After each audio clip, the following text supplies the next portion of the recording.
Today, selling everything but the kitchen sink.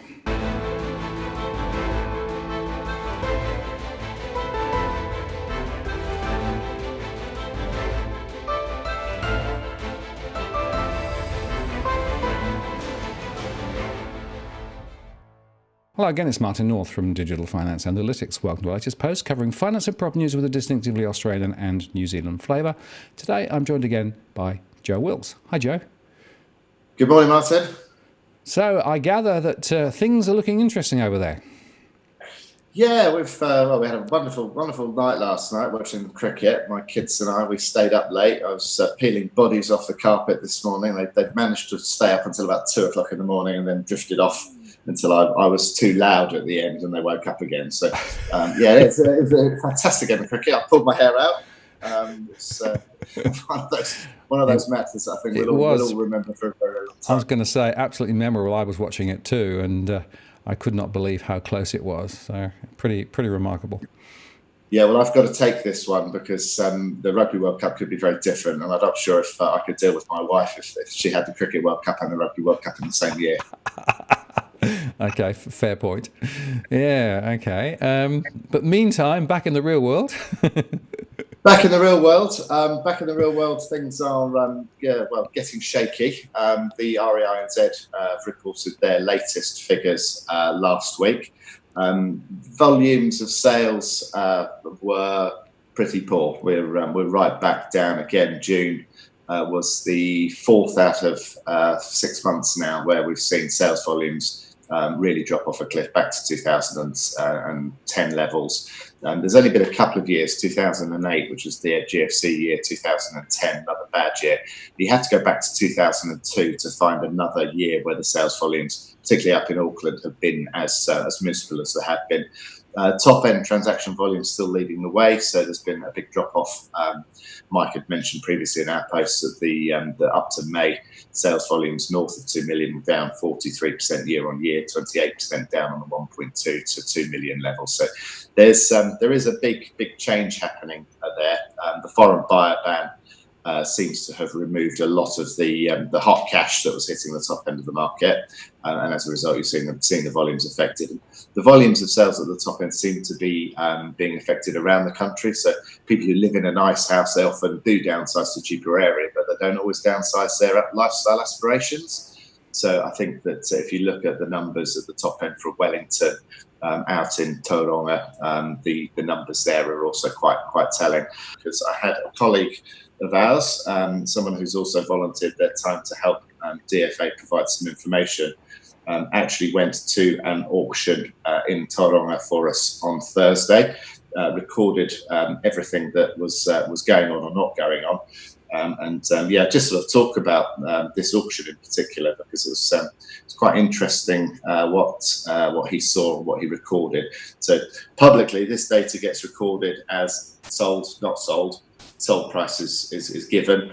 But privately, we've got the data about what actually happened at the auction. So I'm going to run through that quickly just to give people a bit of an outline.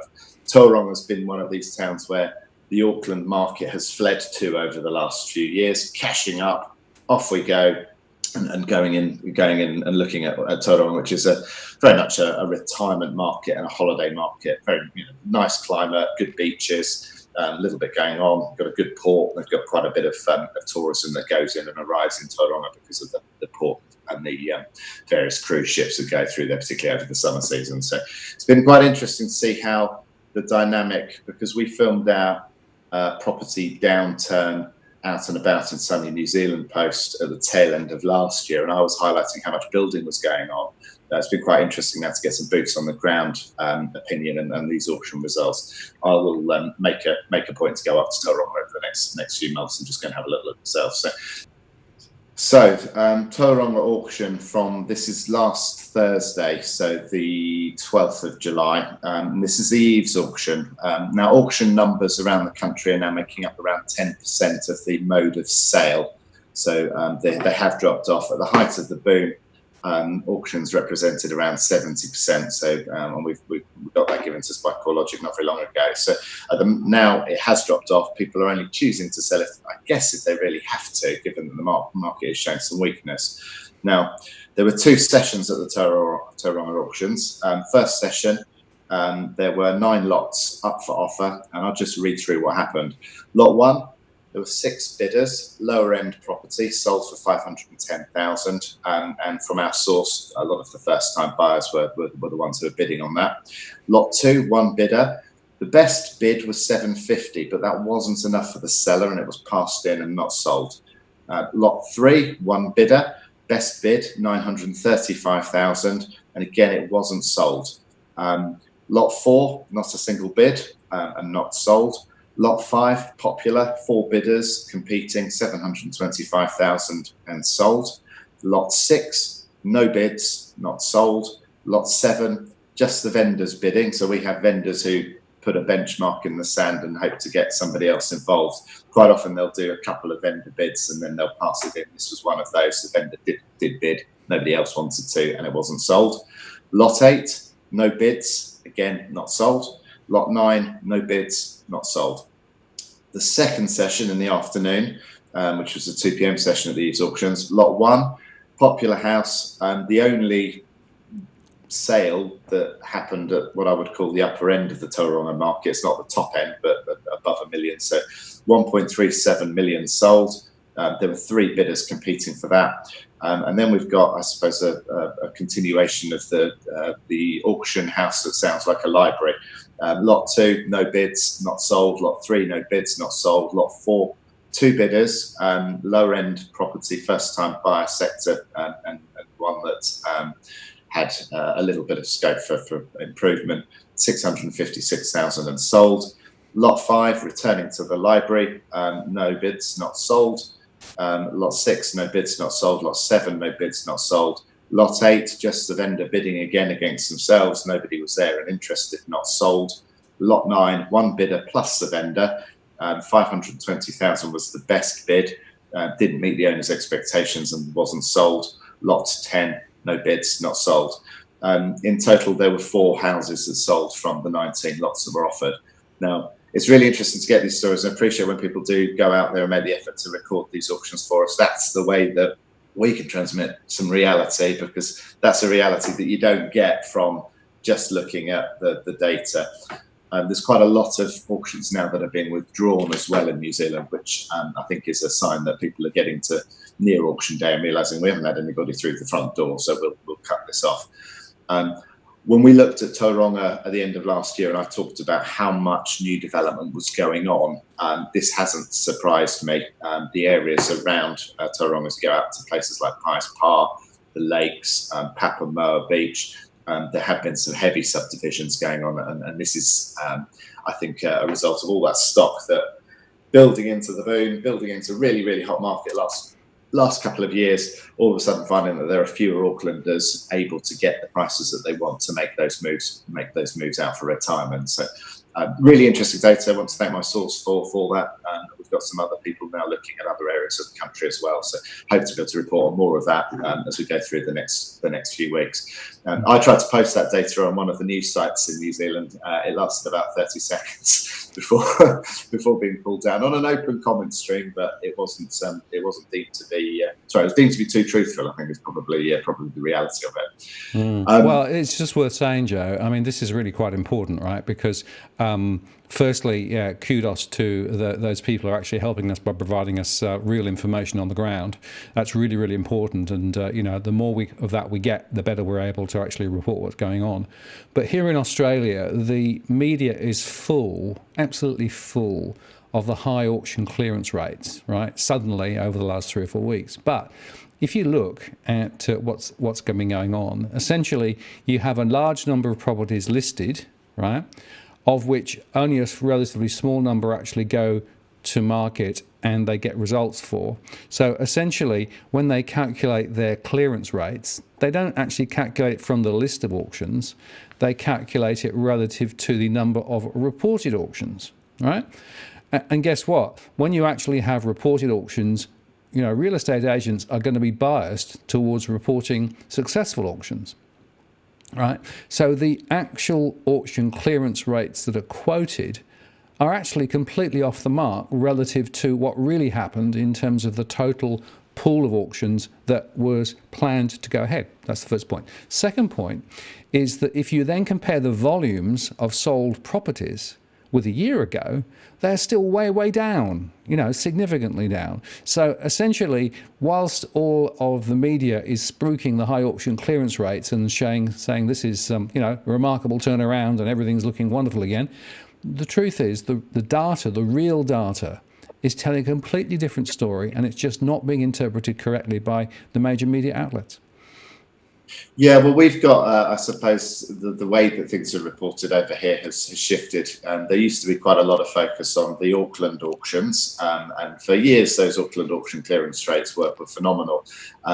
It's very difficult now to compare the Auckland change in clearance rate, because all of a sudden the real estate industry are amalgamating the rest of the country where things haven't slowed down yet to the same extent. So I can't get a like-for-like comparison of this is where we were 12 months ago, this is where we are today, because actually the figures have changed in the way that it's being reported. So I'm not sure here. I think here generally people are reporting on the auctions that are taking place. I think that we're getting the numbers of the houses that are withdrawn. They don't feature in the numbers. Fair enough. I don't think that we have the same self-reporting issue that you perhaps have as a problem in Australia, where in Australia the agents are reporting it themselves to the body, whereas here I think it is a little bit more transparent. We have fewer independent companies that carry out auctions, and those that do, I think, I'm hoping are a bit more transparent.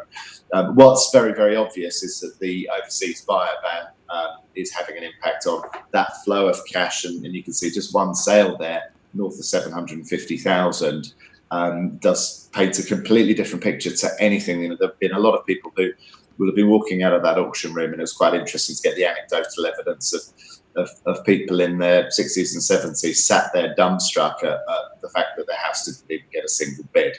The auctioneer, the agent, still earns money from doing this process. So often the fees for an auction are higher than a standard sale fee. And yes, it's sometimes a good test of where a price might be. If you get a couple of bids and that's your lot, then it gives you a choice. You take it or you don't take it. What's going to be a bit of a worry for some of these sellers is that there's so many houses that nobody bloody bid on at all, that they have no benchmark as to where true value might be if they want to consider a conventional selling process afterwards, which will probably come with further costs. So one to factor in. If you are thinking of selling, I would suggest that you go to a couple of auctions in your area and go and get a feel for it before you start considering which route you want to take as a seller, because you could save yourself some money there on what will be a very emotional journey, and also what could be a very disappointing and costly journey as well. So advice to everybody, just go and have a look at the market before you go and list yourself. And just on that again, Edwin Almeida, one of our other correspondents on DFA, keeps making the point that the only winners in an auction, generally, are the agents, because of the fees that they generate through and around the process. So they have a bias towards trying to cajole you to go down the auction route. But actually, for quite a few properties in the current climate, it's completely the wrong way to go. Yeah, and there will be agents, I think, now, because there are some sellers who are waking up to the fact that things aren't what they were. If you're a sensible seller and you know what your price is, and you're motivated to understand, okay, I've got to get on with it, I want to get on with it, and I'm prepared to face a new reality, then auction's still not a bad route. But there are a lot of people who don't know that they're guessing at what the houses might be worth, or possibly basing it on what the houses were before, which is why we've got such low sales volumes around the country, and particularly in Auckland. We're going to see this unplay. I think we'll get a real picture when we get into September, October. We start seeing the market return to more normal levels, because instruction numbers or new listing numbers are actually quite low, but the overall volumes of property available are still on the rise. So June, again, in Auckland, in Wellington, highest numbers of properties on the market for some years, and we really have to look back to 2010 to see as many houses listed at this time of the year, when it's winter and it's hit and miss whether it's a good Sunday or a bad Sunday. If you're doing an open home yesterday around where I am, I was in a biblical storm until about 2 o'clock from 7 in the morning, and that's not going to get people out to go and look at the house. So we're going to find out more as we get into more normal spring conditions. Returning to the overseas buyer ban, though, what I've found, and I guess the heading of this post is, we've had this overseas buyer ban. It's affecting the top end of the market. I had a little dig at the Overseas Investment Office just to see, okay, well, what's going on. There's not much data yet about number of transactions being made to foreign buyers. We had the first quarter data, and there's a significant drop off. It was 18%. I think from memory, of the number of house sales to overseas investors as for the first 3 months of last year. But in contrast, we're selling everything but the kitchen sink, Martin. I've had a look at the value of investments into New Zealand published by the Overseas Investment Office. Now, the value of approvals has actually gone up from the first quarter of last year. So this is selling everything. This is the selling of the family jewels. So these are so just to be clear, these are various assets in New Zealand being sold to foreign buyers, not just houses, but all sorts of other things too. Yeah, we've had all sorts over the last few years. We've had a lot of our dairy industry has been sold to offshore interests. Yep. Some of that has been successful. For others, it's been less so. We've had ports sold off to foreign interests, various parcels of development land, hotel lands, things like our casinos. We seem to have developed a major gambling problem in New Zealand over the last 10 years, so we need to have a casino pretty much in every city. Wellington doesn't really have one yet, but Christchurch has. You've got one up in Hamilton, which seems like a bizarre place to have a casino. Sky City is being developed, is getting bigger. There's permission for Queenstown for Sky City to develop a bigger hotel, and that's one of the exemptions that's been posted. But the number of approvals for the first quarter. We've even been selling off our water, Martin. So we've got foreign companies who bottle our water and send it offshore, and we charge them a license for doing so, but we haven't taken control of it, and we're not doing it ourselves, which just seems bonkers. It's such a resource that, cleaning New Zealand water, you'd have thought, well, surely there must be something with all the KiwiSaver funds and entrepreneurs who are in New Zealand. We've got a lot of them. Surely somebody would have said, oh, let's go to KiwiSaver for funding and I'll set up my own water bottling plant. So anyway, we're selling everything but the kitchen sink. Number of approvals up from 21 to 27 quarter to quarter. So this is January to April quarter, 18 to 19. The net investment in the first quarter of 2018 was 1.169 billion. I'll send you these numbers and you put it up on the screen. The net investment in dollar terms this first quarter, 2.95 billion. So it's gone up more. It's more than doubled. It's getting close to 2.75 times bigger. So we've got a foreign buyer ban in one sense, but we're selling everything else on the other. Gross value of consideration. Not entirely sure what this means, but January to April 2018, $1.852 billion. That's leapt up to 7.27 billion. 7.277 billion. So quite a dramatic increase. And the asset value, which was 250 million in the first quarter of 2018, has leapt up to 1.698 billion. So we're selling a load of stuff to get money into the country, and I don't think it's really being reported. A lot of the developments that are going on in Auckland, we mentioned fairly shortly after the foreign buyer ban, there were applications for exemptions on loads and loads of developments. That's continued. There aren't very many developments in Auckland now that haven't got overseas exemption. The cab development, which was an old council building in Auckland where I went to look at it a few months ago. We mentioned that there'd been 20% of the units had sold off plan. That's now got foreign exemption. So I wonder whether people are actually mentioning to the people that are still being touted for foreign purchasing the fact that they can't then on sell later to another foreigner, because how transparent are these? I saw this with respect to property firms that popped up in the UK in 2004, 5, 6. Go and buy in Dubai, go and buy in Portugal. these great big developments that were sold off plan. And then obviously the Dubai market fell on its arse, as did much of Mediterranean Europe. And many of these developments never got finished, or people were waiting, and they'd lost the deposit. They're taking haircuts, and the development, sometimes it eventually started. I saw one development in Cape Verde 2 years ago where they developed a whole apartment complex and holiday villas, which had started construction in 2004, 2005. I was there in 2016. None of the units had windows in. There was no water in the pool. Nothing had ever been completed. So people were investing in these things, losing the money. So how scrupulous are these foreign investment companies that are set up to sell stuff in Vancouver, in Auckland, in wherever else it might be? And are they going to be let? Are they going to still be there? Either when the development doesn't get finished, or if it does get finished, are they going to be there when you want to sell it on again in 2 years' time? Because we've had an awful lot of flipping and flopping going on. Are they going to be there to help you? Are they going to find another buyer for you once they've taken their money up front? So strange times, but the actual reality is that we're selling more stuff.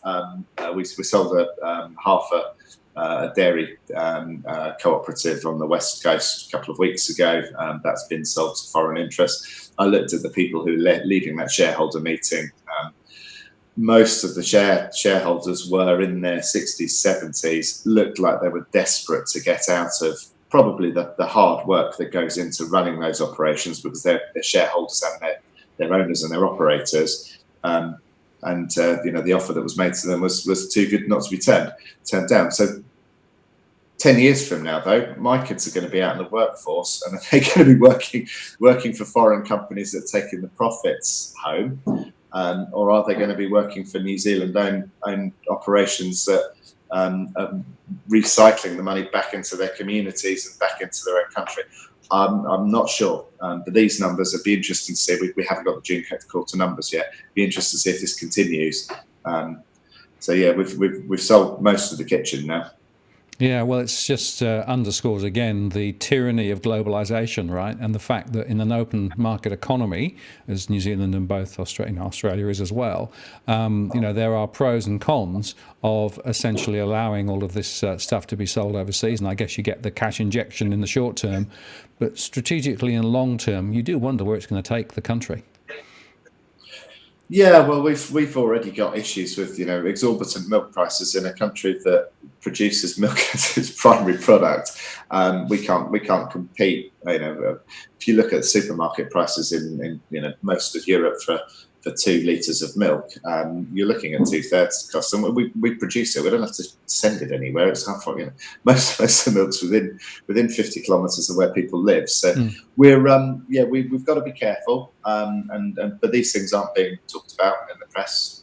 We've seen very, very little of it on the news. I nearly pulled my hair out last Tuesday. I was watching 7 Sharp. And on 7 Sharp, they interviewed a spokesman from One Roof, a property company. The spokesman is actually a former CEO of the New Zealand Property Investors Federation, has a number of properties himself. And bizarrely, I can find out how many properties he has in his personal name, because it's quite easy to access data in New Zealand. Now, he was out there talking to presenters about first-time buyers shouldn't worry about paying the capital back off their mortgage. I think it's one of the contributing factors for my hair falling out last week, and saying that they would be best to just let the value rises in their property take care of it when they come to sell 20, 30 years down the line.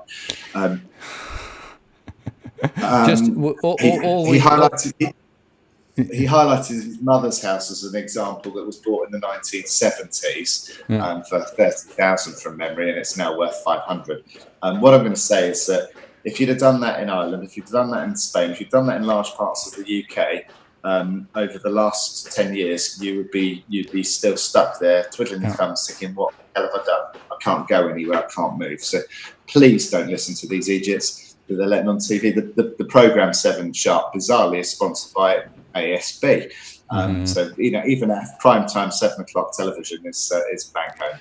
Right, and just to underscore that, you know, back in the UK in the 70s and 80s, there were a whole lot of these insurance-linked mortgages sold on the same principle that you know, pay very low interest rates through the life of, but you actually have this investment portfolio behind you, you know, the insurance, and basically that was meant to repay the capital.